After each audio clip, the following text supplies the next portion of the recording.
نحمدہ و نصلی علی رسولہ الکریم۔ ایک سوال ہمارے پاس آیا کہ صحابی کی تعریف کیا ہے، صحابی کسے کہتے ہیں؟ دیکھیں صحابی کی تعریف کے بارے سے اختلاف ہے، لیکن جو مستند تعریف ہے وہ یہ ہے کہ صحابی وہ ہوتا ہے جس نے ایمان کی حالت میں نبی کریم علیہ الصلوۃ والسلام کو دیکھا اور ایمان کی حالت پر ہی اس کی وفات ہوئی، یہی مستند تعریف ہے، اسی کو جمہور علماء نے اختیار کیا۔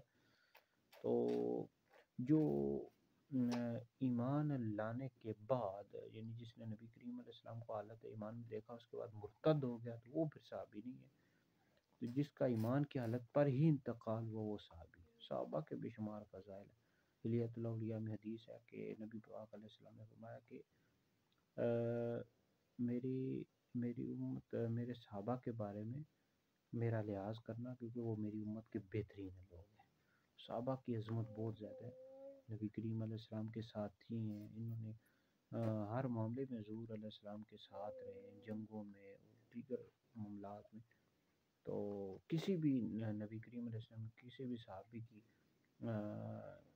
برائی کرنا یا پھر ان کو گالی دینا یا ان کو برا بلا کرنا حرام ہے۔ ایسا بندہ دوزخی ہے، ایسے بندے کا توبہ لازم ہے۔ تو نبی کریم علیہ السلام کا صحابہ کا بہت زیادہ ادب ہے۔ اہل سنت کا ہے بیڑا پار اصحاب حضور نجم ہے اور ناؤ نطرت رسول اللہ کی۔